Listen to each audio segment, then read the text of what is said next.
से लेकर रात तक, पर उसका भी परिणाम मुझे चुकाना ही पड़ेगा ना। खामखा मुझे आना पड़ेगा यहाँ पे उतारने के लिए।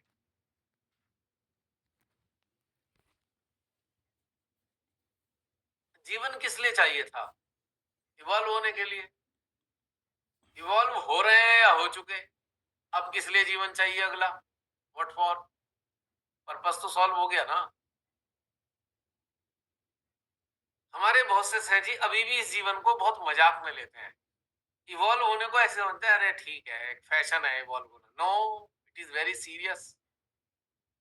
सीरियस इसलिए है कि इस जीवन में जो कष्ट भोग रहे हो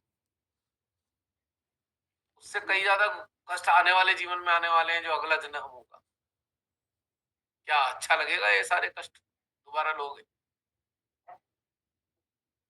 मतलब उनको लगता है कि ये क्या है इवॉल्व होना, कुछ नहीं, एक शब्द है इवॉल्व होना। इससे ज्यादा कोई मतलब, हम तो वैसे ही जिएंगे जैसा जीते आ रहे हैं। मेरा क्या जा रहा है, झेलोगे आप लोग जो ऐसा सोचेंगे। यूट्यूब पे सुनने वाले सहजियों समझ लो इस बात को, क्या कहना चाह रहा हूँ। आप ही ने झेलना है, कोई और नहीं झेलेगा। इस वर्तमान जीवन में इतनी यंत्रणाएं झेल रहे हो तो मन नहीं भरा इन यंत्रणाओं से, जो अगला जीवन लेने को आतुर हो बैठे हो।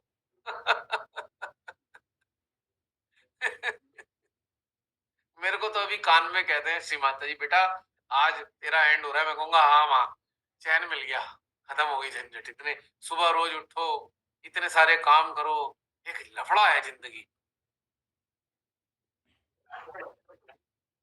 और काम किस लिए करो? बस पेट भरने के लिए। इतने काम सुबह से लेकर रात तक। तो कई बार सोचता हूँ यार, पेट ही गलत लगा दिया भगवान जी ने, इसके चक्कर में इतने लफड़े हैं। ये पेट ना होता तो लफड़े भी ना होते। इतने झंझट है संसार में। लेकिन जो इवॉल्व नहीं हो रहा है ना, उसको झंझट नहीं लगते, उसे तो टारगेट लगते हैं। हाँ, अब ये, अगला वो, उससे अगला ये, उसके लिए तो बड़ा क्रेज है। हाँ, ये अब ये कल ये करेंगे, परसों वो करेंगे, उसके बाद ये करेंगे। अब ये खरीदा है, अब वो खरीदेंगे, वो खरीदेंगे।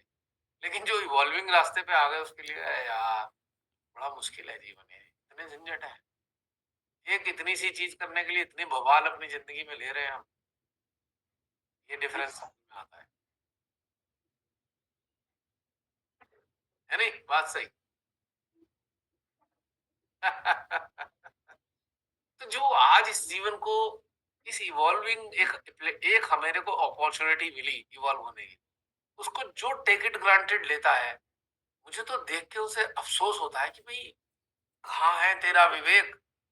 क्यों इसे टेक इट ग्रांटेड ले रहा है? अपॉर्चुनिटी मिलेगी नहीं दोबारा, बहुत कुछ झेलना पड़ेगा।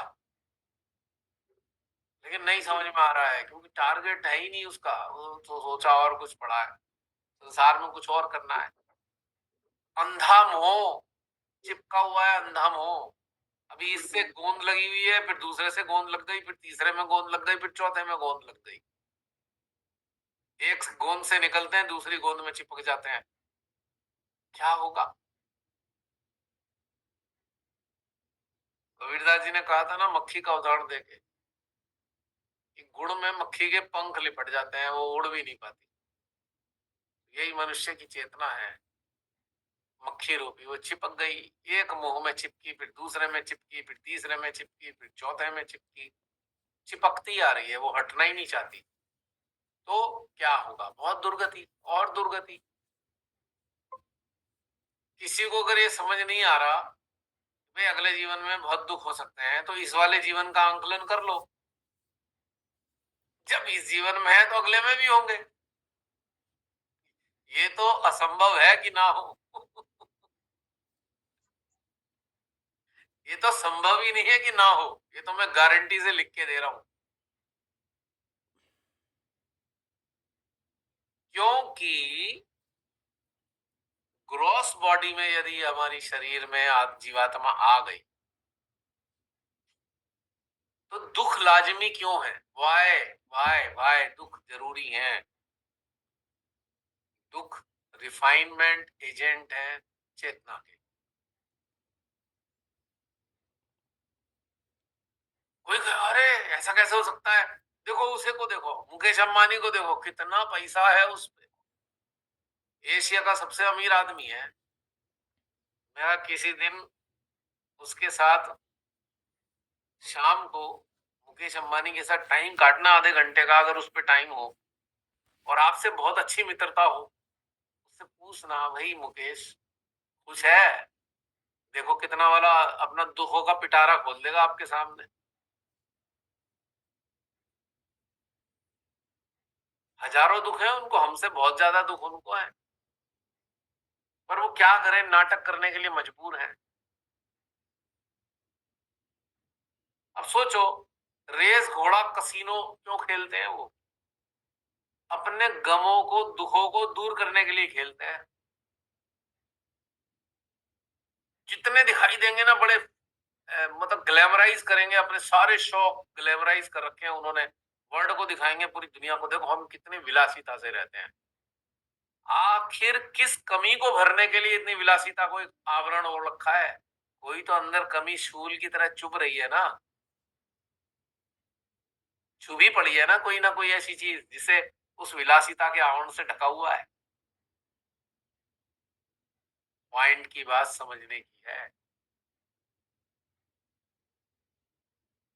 आवरण क्यों ओढ़ा हुआ है विश्व का सबसे अमीर आदमी? क्योंकि ढका हुआ है, अपने कुकर्मों को ढका हुआ है उस विलासिता से।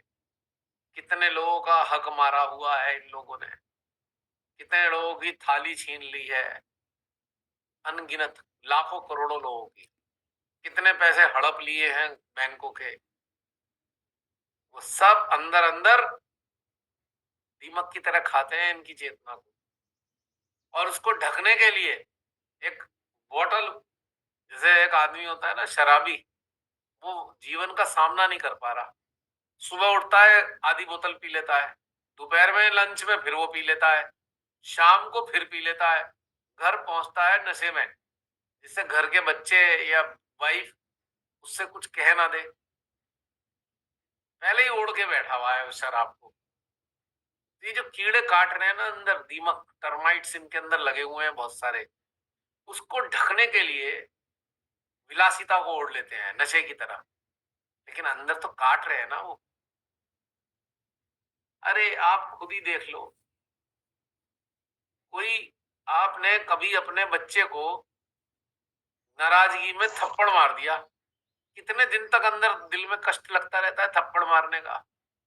बच्चा तो भूल जाता है, लेकिन माँ या बाप नहीं भूल पाता, अंदर खाता रहता है उसको, ये कि बच्चे को मारा था, मारा था, मारा था, मारा था, दीमक की तरह लग जाता है अंदर। तो जो इतने बुरे बुरे कांड करते हैं, तो इनकी जीवात्मा अंदर से थोड़ी थोड़ी बोलती तो है ना, वो जो बोलती है उसी से दीमक लगती है इनके अंदर। फिर उसको सामना नहीं कर पाते, उसे ढकते हैं। फिर हाँ, हम 500 करोड़ की गाड़ी खरीद के लाए, 10,000 करोड़ की गाड़ी नीता अंबानी ने खरीदी, उस पे हीरे लगे हुए हैं। पर नीता अंबानी के दिल से पूछे, भाई ये सब क्यों कर रही है? वो पिटारा खोल के बताएगी, देखो मेरे जीवन में, अंदर वाले जीवन में इतनी सारी कमियां हैं, कैसे जीऊं मैं इन कमियों के साथ। दिखती तो मैं लक्ष्मी जैसी हूँ, और मेरे अंदर तो हजारों कमी है। वो सुई की तरह चुभती रहती है मेरे अंदर, उसे कैसे मैं पूरी करूं? ये सब ढोंगबाजी है, क्योंकि अंदर अंदर दंश लगा रही है। अब ये जीवात्मा जो है ना, जीवात्मा दंश मार रही होती है अंदर, तू ये गलत कर रहा है, तूने इसको लूटा, तूने उसको लूटा, उसको धोखा दिया, उसको छला, दंश मारती रहती है, सह नहीं पाते। तो इसलिए ये सारी चीजें ढक लेते हैं, अपने ऊपर चढ़ा लेते हैं, जिससे लोगों के सामने देखो, हाँ हम कितने बढ़िया हैं। सच्चाई कुछ और है, बिल्कुल इसके विपरीत है सच्चाई।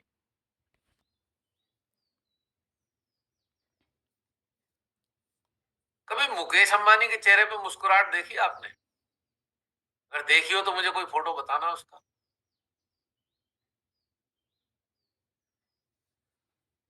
देखिए कभी। कभी अडानी की आंखों को देखना, अडानी के फोटो उसकी आंखों में देखना जरा, फिर आपको सारा रहस्य समझ में आ जाएगा।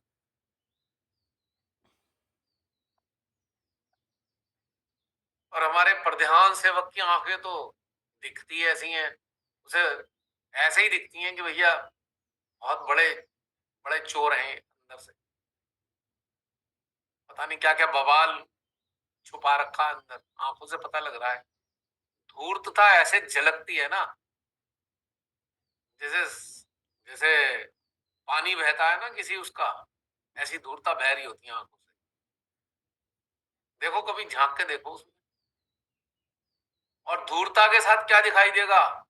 डर। इतना सारा डर है अंदर, डर ही डर है बस। और अंदर अंदर डरे पड़े हैं, डरे पड़े हैं। अब ये करा, अब उसका डर, अब वो करा, उसका डर, अब ये करा, उसका डर। इतने सारे डर अंदर अंदर अंदर, अंदर से बिल्कुल कमजोर, मरगिल्ले, कायर, बिल्कुल पक्के कायर। और बाहर से दिखाएंगे हम शहंशाह हैं। सब ढका ढुकी का खेल चल रहा है, ढक रहे हैं अपने उस भय को, अपनी धूर्तता को। आपने बुद्ध की मूर्ति देखी? बुद्ध की आंखों में देखा क्या दिखता है? शांति का सागर। अगर उनकी आंखें बंद हैं, बंद आंखों को भी देखो, आप शीतल हो जाओगे अंदर, एकदम शांत हो जाओगे। ऐसी रिफ्लेक्ट होती है ना शांति उनके अंदर से, उनकी आंखों को देखते ही आप शांत हो जाते हो। भोलेनाथ का चित्र देख लो कैलेंडर में, उनको देखोगे एकदम शांत। ज्यादा दूर मत जाओ, ये तो बड़े बड़े देवी देवता हो गए। आपने शास्त्री जी की फोटो देखी है कभी? पुरानी शास्त्री जी की फोटो देख लेना। छोटे से कद के शास्त्री, 4.5 फीट के होंगे मुश्किल से। उनके चेहरा देखना कभी। सरदार भगत सिंह जो थे, उनकी अगर पुरानी फोटो देख लो आप, ओजस्विता दिखाई देती है, शांति एकदम चेहरे से झलक रही होती है। और दूर मत जाओ, हमारे पिछले प्रधानमंत्री मनमोहन सिंह जी का चेहरा देख लो अभी भी, देखो आप खुद पहचानोगे। और इधर देख लो हमारे इस महा डैश डैश का चेहरा, अंतर दिखाई देगा साफ। ये अंदर दीमक लगी होती है इनके। आपको राजीव गांधी का चेहरा याद है? देखा है कभी उसका चेहरा? ध्यान से देखना कहीं फोटो, एकदम चेहरे पे ग्रेस, शांति दिखाई देगी, शांत एकदम। ठीक है, वो परिणति जो भी हुई उसके साथ में, उसने जो भी हुआ, उसके साथ वालों ने क्या किया, लेकिन चेहरे पे आपको वो चीज नहीं मिलेगी, धूर्तता नहीं दिखाई देगी। लेकिन इंदिरा गांधी का चेहरा ऐसा नहीं था, उसमें बहुत कुछ गड़बड़ भी थी। इंदिरा गांधी को कभी देखो पुराने चेहरे को, आंखें इंदिरा गांधी कुछ और बता रही होती हैं, शब्द कुछ और बता रहे होते हैं। क्योंकि एक डिप्लोमेट, किसी से कुछ कहना है, किसी से कुछ कहना है, किसी से कुछ कहना है, सही बात किसी को नहीं बतानी, तो डिप्लोमेसी चेहरे पे दिखाई देती है, क्योंकि उसमें बहुत कुछ छुपा हुआ है। अब आप लोग कनेक्टेड हो, आप आराम से देख लेते हो, आराम से देख सकते हो सामने वाले के अंदर क्या चल रहा है, उसके चेहरे पे दिखाई दे रहा है। सबसे बड़ा जो मैसेज देती हैं आईज, देती हैं आंखें, सबसे बड़ा मैसेज। और कुछ अगर कचरा पचरा है तो आंखों में दिखाई देगा।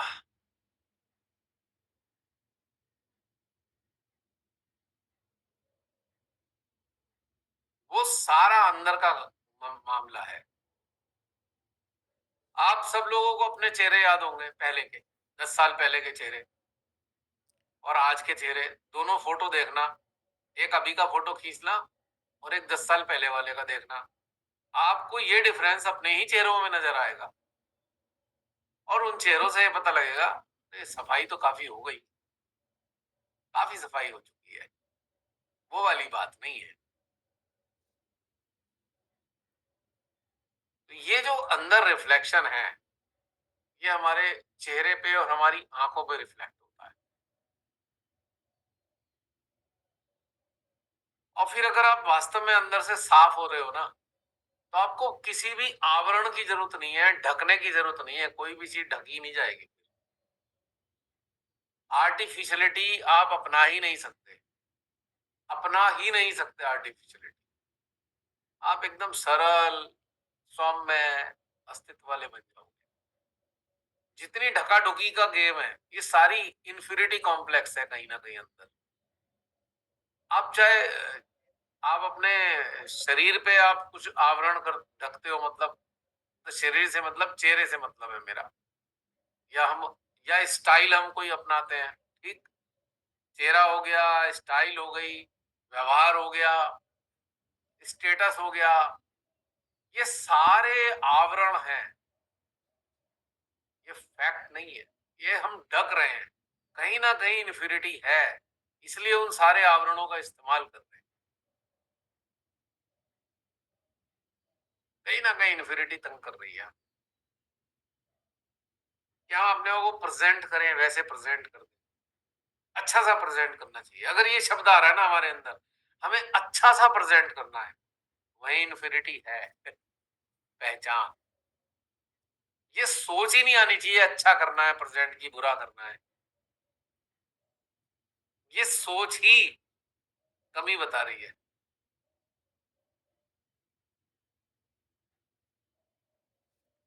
आप फ्लावर के पास जाते हो, फ्लावर क्या आपको अलग तरीके से प्रेजेंट करता है अपने आप को? वो जैसा है वैसे ही मुस्कुरा देता है। आपको अभिभूत हो जाते हो, आह कितना अच्छा लग रहा है।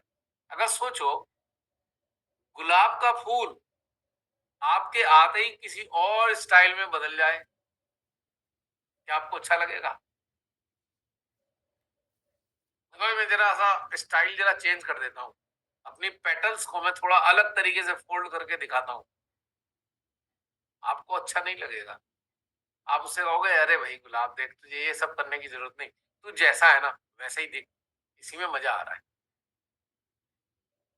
फिर गुलाब भी धीरे से कहेगा ठीक है, पर आप ये खुद पे भी तो कर लो, मुझे भी तो आप वैसे ही दिखो जैसे हो। सुनाई देती है गुलाब की बात ये कहता हुआ?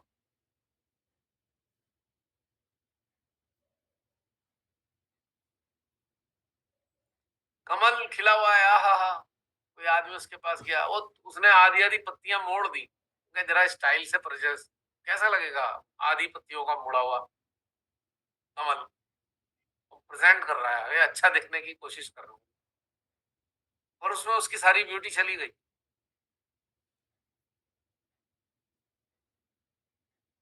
जो अंदर की ब्यूटी थी, नेचुरलिटी की, वो तो खत्म हो गई। अब कुछ और बन गया वो। हम कहेंगे यार, लगे हुए तो यहाँ कमल थे, ये कौन से वाले फूल हैं? माली से कहेंगे भैया ये कौन से फूल है? वो कहेगा बहन जी, फूल तो गुलाब कमल के ही हैं, पर आपको देख के ऐसे हो गए ये। कैसा लगेगा? अजीब सा, नहीं?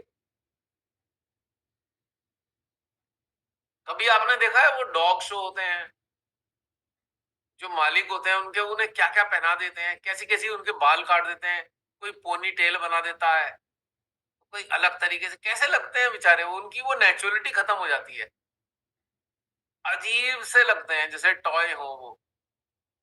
देखा है आपने कभी कभी ऐसे? कोई तो दो चुटिया बना देगा उसमें, मैंने देखा है वो जो डॉग शो में आते हैं, ऐसे ऐसे डिजाइन बना रखते हैं। ठीक है। नहीं, पहचान खो जाता है डॉग का। अब ऐसे ही डॉग शो वाला कुत्ता, जो मालिक था उसकी कॉलोनी में घूमने निकल गया। अब डॉग शो से वापस आया था वो, एक दिन पहले डॉग शो था, उसके मालिक ने पता नहीं उसे कैसा कैसा बना रखा था। बाहर जब निकला अपनी कॉलोनी के बाहर, तो जो गली वाले कुत्ते थे भौंके उस पे, भौंके